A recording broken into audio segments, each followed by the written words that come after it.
ఓం సాయిరామ్ శ్రీమాత్రే నమః. అమ్మ బిడ్డలందరికీ నమస్కారం అండి. అందరూ కూడా సుఖంగా సంతోషంగా ఎప్పుడు కూడా ఆనందంగా ఉండాలి అని చెప్పి అమ్మవారి తరపున నేను కూడా మనస్ఫూర్తిగా కోరుకుంటూ ఉన్నాను. ఈరోజు అమ్మవారు అందించే సందేశం ఏంటి అంటే గనక, తల్లి గండం పొంచి ఉంది, ఎవరో కాదు అయినవారే, కానీ విషం కలపబోతున్నారు, తస్మాత్ జాగ్రత్త, ప్రాణాలకే ప్రమాదం పొంచి ఉంది తల్లి, వెంటనే నువ్వు ఇది తెలుసుకొని తీరాలి, లేకపోతే చాలా పెద్ద ప్రమాదం అనేది జరుగుతుంది అని చెప్పి ఏదో తెలియని సందేశంతో అమ్మవారు ఈరోజు మన ముందుకైతే వచ్చారండి. మరి అమ్మవారు ఏం చెప్పినా మన మంచి కోసమే కదా. మరి వినే ముందు మీరు చాలామంది వీడియో చూస్తూ ఉన్నారు, కానీ చిన్న లైక్ ఇవ్వడం మాత్రం మర్చిపోతూ ఉన్నారు ఫ్రెండ్స్. మీరు ఇచ్చే లైక్ వల్లనే నాకు వీడియో అనేది మరింత రీచ్ అవుతుందని మిమ్మల్ని పదే పదే అడుగుతూ ఉన్నాను. ప్లీజ్ అండి, దయచేసి మీరందరూ కూడా చూసి వెళ్ళే వాళ్ళందరూ చిన్న లైక్ ఇచ్చి సబ్స్క్రైబ్ చేసుకోకపోతే కనుక సబ్స్క్రైబ్ చేసుకుని మరికొంతమందికి షేర్ చేసి వీడియో అయితే చూడటం మొదలు పెట్టండి. తల్లి, ఈరోజు నీతో ఒక అద్భుతమైనటువంటి ఒక నిర్గూఢమైనటువంటి రహస్యం. తల్లి, నీకు వారి కారణంగానే నీకు గండం అనేది పొంచి ఉంది, అది చెప్పడానికే వచ్చానమ్మా. వారు విషయం కలుపుతూ ఉన్నారు, ఎవరో కాదు నీ ఇంట్లో నీకు కావలసిన వారే తల్లి. నీ యొక్క ప్రాణాలకే ప్రమాదం. ఎందుకు? ఎవరు వారు? ఎవరు ఈ యొక్క అయినవారు? దీనివల్ల నాకు జరిగే నష్టం ఏంటి? ఇదంతా కూడా నువ్వు పూర్తిగా తెలుసుకోవాలి అనుకుంటున్నావా? అయితే వీడియోని ఎక్కడ కూడా స్కిప్ చేయకుండా చివరి వరకు చూడు తల్లి, అప్పుడే నీకు పూర్తి వివరాలు అనేవి తెలుస్తాయి. ఇక ఆలస్యం చేయకుండా వీడియోలోకి అయితే వెళ్ళిపోదామండి. వీడియోలోకి వెళ్ళే ముందు మొదటిసారిగా మన అమ్మ సన్నిధి ఛానల్ని ఎవరైతే వీక్షిస్తూ ఉన్నారో ప్లీజ్ అండి సబ్స్క్రైబ్ చేసుకుని వీడియోకి లైక్ ఇచ్చి కామెంట్ సెక్షన్లో శ్రీమాత్రే నమః అని ప్రతి ఒక్కరూ కామెంట్ చేయడం మాత్రం అస్సలు మర్చిపోవద్దండి. బిడ్డ, ఎన్నో రకాలైనటువంటి కష్టాలు, బాధలు, సమస్యలు ఒకటి అనుకుంటే మరొకటి జరగడం, ఏదైతే జరగకూడదు అని చెప్పి అనుకుంటూ ఉన్నావో అదే పదే పదే జరుగుతూ ఉండడం, ఇంట్లో వారే పరాయి వాళ్ళలాగా నిన్ను బజారున పెట్టే ప్రయత్నం చేయడం, చిన్న విషయానికి పెద్ద గొడవగా చిత్రీకరించి నలుగురిలో నిన్ను అలుసు చేసే ప్రయత్నం చేయడం, అంతేకాకుండా నీకంటూ ఏదైతే సరైనది అని అనుకుంటూ ఉన్నావో, నువ్వు ఏదైతే చేయాలి అని చెప్పి మనస్ఫూర్తిగా కోరుకుంటూ ఉన్నావో, నువ్వు చేయాలి అనుకునే పనులకు ఎక్కడికక్కడ ఆటంకాలు కలిగించడం, మనసు సంతోషంగా ఉంది అనుకున్న మరుక్షణంలోనే నీ వాళ్ళు ఎవరైతే ఉన్నారో వారి కారణంగానే బాధను భరిస్తూ ఉండడం, ఇలా ఎన్నో రకాలుగా నిన్ను సమస్యలు చుట్టుముట్టి వెంటాడి వేధిస్తూ ఉన్నాయి. అయినప్పటికీ కూడాను ఏదో ఒకరోజు ఈ కష్టాలు అనేవి తప్పుకుంటాను కదా, ఈ బాధలు తప్పుతాయి కదా, నేను జీవితంలో సంతోషంగా ఉంటాను, నాకంటూ ఏదో ఒక పనిని చేసుకుని నా కాళ్ళ మీద నేను నిలబడి స్వయం కృషిగా బ్రతుకుతాను, నలుగురిలో తల ఎత్తుకుని తిరుగుతాను అని చెప్పి నువ్వు ఏదైతే గనక చేయాలి అనుకున్నావో ఆ పనిలో నీకు అపజయాలు ఎదురైనా, అవమానాలు ఎదురైనా, ఎన్నోసార్లు కింద పడినా మళ్ళీ మళ్ళీ మళ్ళీ లేస్తూ ఆ పనిని నువ్వు పట్టుకుని పట్టు వదలని విక్రమార్కునిలాగా ఆ పని కోసం రాత్రింబవళ్ళు కష్టపడి దాంట్లో విజయాన్ని సాధించావు. ఇలా నువ్వు ఏదైతే విజయాన్ని సాధించావో ఆ విజయం అనేది ఎవ్వరికీ కూడా తెలియకూడదు. ఇది నా పని, నేను మాత్రమే చేసుకుంటూ ఉన్నాను, నాకు ఎవరి యొక్క పొగడ్తలు అవసరం లేదు, నాకు ఎవరి యొక్క మెప్పు పొందటాలు అవసరం లేదు, ఒకరికి తెలియవలసిన అవసరమే నాకు లేదు, నాది నేను చూసుకుంటూ జీవితంలో ఒక్కొక్క మెట్టు ఎక్కుతూ నేను పైకి రావాలి అని నువ్వు అనుకుంటున్నప్పటికీ కూడా ఆ ఆకాంక్ష ఏదైతే ఉందో అది ఒక్క రోజున బట్ట బయలైపోయింది. ఈ విధంగా బట్ట బయలైపోవడం వల్ల నువ్వు చేస్తున్న పని ఏదైతే ఉందో ఆ పని మీద నీ వాళ్ళు అని నువ్వు ఎవరినైతే అనుకుంటూ ఉన్నావో, నీ యొక్క పతనం కోరుకునే నీ యొక్క శత్రువులు వాటిపై వారి యొక్క విషపు దృష్టిని చూడడం మొదలుపెట్టారు. ఈ యొక్క విషపు దృష్టి అనేది ఎంతలా నిన్ను దిగదార్చింది అంటే, బిడ్డ, నిన్ను ఆ విషపు చూపు అంటే కనుక చూపు అనేది పని పట్టుకుని నీకు ఆసక్తిని తగ్గించేసింది పనిపైన. ఆ పని దగ్గరకు వెళ్ళాలి అంటేనే వెనకడుగు వేసేలాగా చేసింది. ఆ పని చేయాలి అంటే ఇంట్రెస్ట్ కూడా నీకు లేకుండా పోయింది కదూ. ఆ పనిలో నీ యొక్క పనితనాన్ని పూర్తిగా ఆపివేయాలి అని చెప్పి ఎన్నో ప్రయత్నాలు చేసి వారు విఫలమైనప్పటికీ కూడాను, వారు డైరెక్ట్గా ఏది చేయకపోయినప్పటికీ ఇండైరెక్ట్గా ఆ విషపు మాటలు, ఆ విషపు చూపులు నిన్ను చాలా వరకు కూడా బలహీనంగా మార్చేశాయి. నువ్వు ఏదైతే సాధించాలి అనుకుని 4 గోడల మధ్య నువ్వు ఏదైతే ఒక లక్ష్యాన్ని పెట్టుకున్నావో ఆ లక్ష్యం వైపే వేసి ఒక్క అడుగును నీ అడుగుని కూడా ఆ యొక్క కనుదృష్టి అనేది ఆపేసే ప్రయత్నం అయితే చేసింది. ఈ యొక్క కనుదృష్టి కారణంగా పూర్తిగా నువ్వు ఏదైతే సాధించాలి అనుకుని కొండ అంచు వరకు ఎక్కావో అక్కడి నుంచి కొంచెం కొంచెం జారుకుంటూ మళ్ళీ పాతాళానికి పడిపోయావు. ఇలా పడిపోయావు అని వారికి తెలిసినప్పటికీ కూడాను వారు ఏమీ తెలియనట్లుగా, వారు ఏది అసలు నీ గురించి పట్టించుకోనట్లుగా, అసలు నీ ఆలోచన అసలు ఆ ఆలోచనే వారికి లేనట్టుగా నీ వరకు నీతో అసలు మాకు అవసరం ఏముంది అన్నట్లుగా వారి యొక్క ప్రవర్తన అనేది నీ పట్ల ఉంటుంది. ఇది కేవలం నువ్వు చేస్తున్న పనిని మీద ఆధారపడి ఉన్నది కాదు తల్లి. ఇది నీ యొక్క ప్రతి కదలిక మీద ఉంది. ఎందుకు అంటే కనుక ఒక మనిషి ఒక్కసారి గోడకి గురిపెట్టి బాణం వేసినప్పుడు ఆ బాణం గోడకి తగలకపోవచ్చు, కానీ 100 సార్లు గురిపెట్టి వేసినప్పుడు 100లో 95 పడిపోయినా కూడా మిగతా 5 బాణాలు గోడకి గుచ్చి గోడను గాయపరుస్తాయి.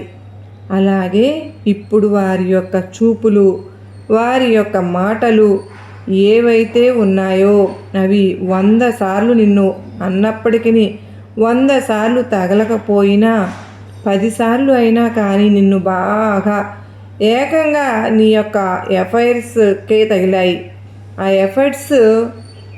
ఎఫర్ట్స్ అంటే తగిలాయి కనుకనే అని చెప్పవచ్చు. దీని కారణంగా మనసులో సంతోషం అనేది నీకు పూర్తిగా పోయింది కదూ. ఏ పని కూడా నీకు చేయాలి అనిపించటం లేదు.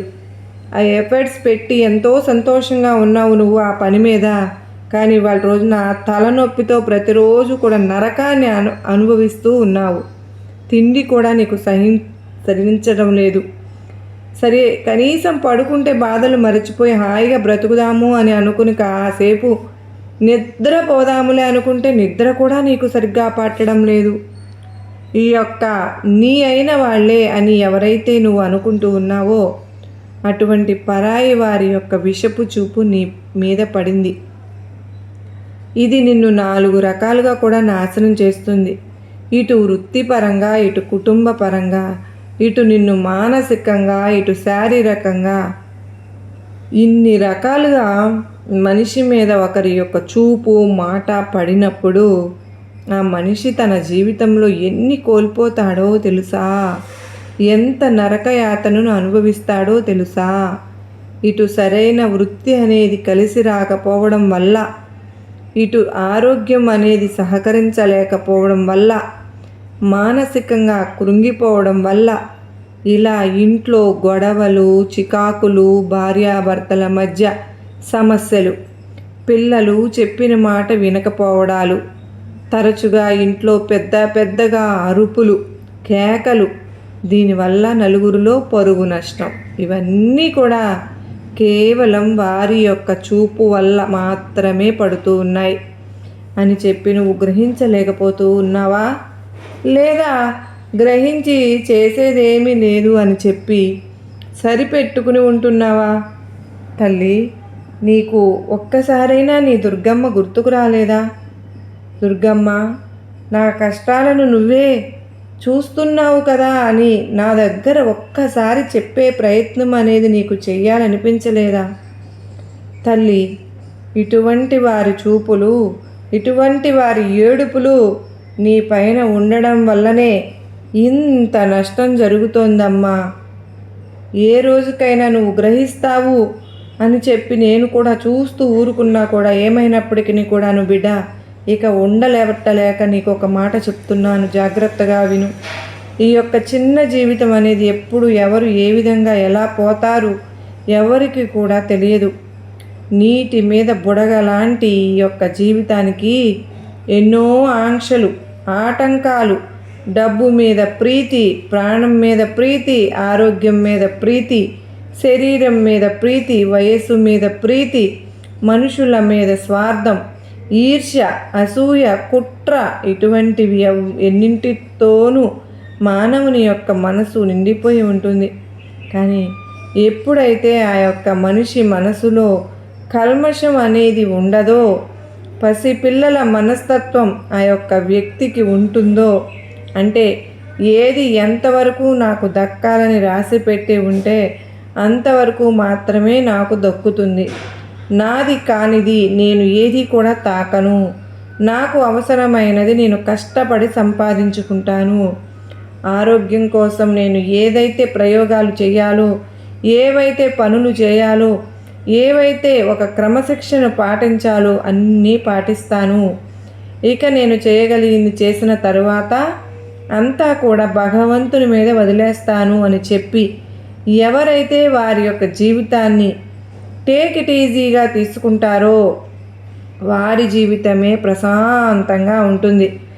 ఎవరైతే నేను ఇది చేయాలి, నేను అది చేయాలి, నేను ఒక లక్ష్యాన్ని చేరుకోవాలి, నాకంటూ ఒక పట్టుదల ఉండాలి, వారికంటే నేను గొప్ప స్థాయిలో ఉండాలి, వారికంటే నేను గొప్పగా సంపాదించాలి, వారి దగ్గర లేనివన్నీ నేను కొనుక్కోవాలి అని చెప్పి ఇలా ఎవరైతే ఎప్పుడు వేరే వారితో పోల్చుకుని వారికంటే నేను గొప్పగా ఉండాలి అన్న ఉద్దేశాన్ని చూపిస్తూ ఉంటారో అటువంటి వారి యొక్క జీవితం ఎప్పుడు కూడా బాధగానే ఉంటుంది.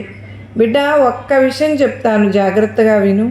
ఇక్కడ నీ వాళ్ళు అని చెప్పి బయట సమాజం అనుకుంటూ ఉన్నప్పటికీ నీ వాళ్ళు ఎవరైతే ఉన్నారో ఇటు అత్తింటి వైపు, మీ అత్తగారు ఇంటి వైపు, లేదంటే మీ తోడికోడలు కానీ, లేదంటే మీ యొక్క ఆడపడుచులు కానీ, లేదా వారి యొక్క బిడ్డలు కానీ అందరూ కూడా నువ్వు నా అని చెప్పి అనుకుంటే సరిపోతుందా? వారు కూడా నిన్ను చూసి నా మరదలు, నా వదిన, నా తోడికోడలు, మా ఇంటి ఆడపడుచు లాంటిదే, మా ఇంటి కోడలు అని చెప్పి వారు కూడా అనుకోగలగాలిగా. అలా కాకుండా అందరూ కలిసి ఒక జట్టుగా ఉండి నిన్ను మాత్రమే టార్గెట్ చేసుకొని నువ్వు ఏ చీర కట్టుకున్నా కూడా దాని మీద పడి ఏడ్చి, నువ్వు ఏ నగలు పెట్టుకున్నా కూడా దాని మీద పడి ఏడ్చి, నువ్వు ఏదైనా కానీ ప్రాపర్టీ కొనుక్కున్నావనుకో దాని మీద పడి ఏడ్చి, ఇలా ఇన్ని రకాలుగా వారి యొక్క మాటల రూపంలోనో వారి యొక్క చేష్టల రూపంలోనో వారు నీ మీద ఈర్ష్యను చూపిస్తూ, అసూయను చూపిస్తూ, విషాన్ని చిమ్ముతూ ఉంటే గనుక ఇక ఎప్పటికీ కూడా నువ్వు నా వారే కదా అని చెప్పి సర్దుకుపోయినట్లయితే చాలా వరకు కూడా ఇందాక నేను చెప్పినట్లుగా గోడకి బాణాలు 100 కొడితే 100లో 5 తగులుతాయి కదా అన్నట్లుగా అలా నీ యొక్క జీవితం మీద చాలా వరకు ఎఫెక్ట్ అనేది పడుతుందన్నమాట. కనుక ఈ యొక్క ఎఫెక్ట్ అనేది పడకుండా ఉండడం కోసం నీ వాళ్ళు ఎవరు, పరాయి వాళ్ళు ఎవరు, నీ మంచి కోరుకునేది ఎవరు, నీ చెడు కోరుకునేది ఎవరు, ఇదంతా కూడా నువ్వు జాగ్రత్తగా క్యాలిక్యులేట్ చేసుకుని ఒక పుస్తకం మీద రాసుకో. ఈ విధంగా నువ్వు పుస్తకం మీద రాసుకుని నీకు వ్యతిరేకంగా ఎవరైతే ఉన్నారో వారు నీ గురించి ఏమైనా కానీ అనుకోనివ్వు, నిన్ను తప్పుగా అపార్థం చేసుకోనివ్వు, నీతో సరిగ్గా మాట్లాడకపోయినా సరే కానీ పర్వాలేదు, వారు నిన్ను నిర్లక్ష్యంగా చూసినా కూడా పర్వాలేదు, వారికి ఆమడ దూరంలో ఉండే ప్రయత్నమైతే చెయ్యి. ఎందుకు అని అంటే గనక నీకు వ్యతిరేకంగా ఉన్నవారు ఎప్పటికీ నీకు అనుకూలంగా మారరు. ఎందుకు అని అంటే వారి యొక్క దృష్టి నీ మీద చెడుగానే ఉంటుంది. వారి యొక్క పనితీరు నీ మీద చెడుగానే ఉంటుంది. వారు ఏదన్నా కానీ పొరపాటున కానీ నీకు ఏదైనా సహాయం చేసినా కూడా అందులో స్వార్థం ఉంటుంది. వారి కళ్ళు ఎప్పుడు కూడా విషపు చూపులులాగా నీ యొక్క శరీరాన్ని దహించి వేస్తూ నీ మీద విషాన్ని చిమ్ముతూనే ఉంటారు. వారి యొక్క మాటలు నీ ముందు నార్మల్గా మాట్లాడినా కూడా 4 గోడల మధ్య నలుగురితో కలిసి కూర్చున్నప్పుడు నీ మీద విషాన్ని కక్కుతూనే ఉంటాయి. అటువంటి వారికి నువ్వు ఎంత మంచి చేసినా సరే కానీ, ఎంత వారి కోసం నువ్వు పాటుపడినా కానీ, ఎంత వారి కోసం నువ్వు దిగజారిపోయినా కానీ ఎటువంటి ఉపయోగము ఉండదు. ఇక నీ కోసం ఎవరైతే ఉన్నారో, నీ వాళ్ళు ఎవరైతే ఉన్నారో వారిని మాత్రం నువ్వు తిట్టినా, అరిచినా, గొడవ పడినా వారు నీ మంచే కోరుకుంటారు. నువ్వు సంతోషంగా ఉండాలనే కోరుకుంటారు. నీ జీవితం అంతా ఆనందమయం అవ్వాలనే కోరుకుంటారు. ఏది ఏమైనప్పటికీ కూడాను వారికి నువ్వు ముఖ్యం. నీ భవిష్యత్తు ముఖ్యం. నీ జీవితం ముఖ్యం. కాబట్టి ఇప్పటి నుంచి ఈ విధంగా నీ యొక్క శత్రువులు ఎవరైతే ఉన్నారో ఆ శత్రువులను దూరంగా పెట్టేసేయి. నీ యొక్క మిత్రులు ఎవరైతే ఉన్నారో వారితో నువ్వు ఎక్కువ సమయాన్ని గడుపు. అలాగే నీకు ఏదైతే పని నచ్చదో ఇతరుల కోసం అని చెప్పి, ఇతరులు ఏమన్నా అనుకుంటారేమో అని చెప్పి మొహమాటానికి పోయి ఆ పనులు చేయనే వద్దు. నువ్వు ఏదైతే చేయాలి అని చెప్పి ఆశపడుతూ ఉన్నావో నీ ఆశలు తీర్చుకోవడానికి, నీ యొక్క కోరికలను తీర్చుకోవడానికి, నీ యొక్క ఆర్థిక పరిస్థితిని ఆలోచించుకుని అది చేయవచ్చా, చేయకూడదా అని చెప్పి నువ్వు ఒక నిర్ణయాన్ని తీసుకుని దానికి తగినట్లుగా అడుగులు ముందుకు వేస్తూ ఉంటే తప్పకుండా మనసు ప్రశాంతంగా ఉంటుంది, సంతోషంగా ఉంటుంది. బిడ్డ, నీ మీద నరదిష్టి చాలా ఎక్కువగా ఉంది. విషపు కన్నుల చూపు అనేది నిన్ను అడుగడుగున వెంటాడి నిన్ను దహించి వేస్తూ ఉంది. ఈరోజు నువ్వు ఇంత చిన్న వయసులో కూడా అనారోగ్యానికి గురి అవుతున్నావు అంటే, మానసిక స్థితి సరిగ్గా ఉండడం లేదు అంటే కూడా, శారీరకంగా బలహీనంగా కృంగిపోతున్నావు అంటే, కొన్ని రకాలైన అనారోగ్య సమస్యలు నీ వెంటబడి వేధిస్తూ ఉన్నాయి అంటే దానంతటికీ కూడా కారణం వారి యొక్క చెడు కన్ను. ఈ యొక్క చెడు కన్ను నుంచి తప్పించుకోవడానికి నువ్వు అన్ని ప్రయత్నాలు చేసినా కూడా వారు నీపైన, వారితో నీకు విరోధం వద్దు అని నువ్వు ఎంత సర్దుకుపోవాలని ఇప్పటి వరకు తాపత్రయపడ్డావు. ఒకవైపు నుంచినే ఉంటే సరిపోతుంది ఆ తాపత్రయం. దాని నుంచి తప్పించుకోవడానికి నువ్వు ఈ ప్రతి అమావాస్య రోజు కూడానమ్మా ఖచ్చితంగా ఎర్ర నీళ్లు తిప్పి వేసుకునే ప్రయత్నం అయితే నువ్వు చేయి. అదేవిధంగా ప్రతిరోజు రాత్రి పడుకునే ముందు రాళ్ల ఉప్పుతో దిష్టి తీసుకునే ప్రయత్నం చెయ్యి.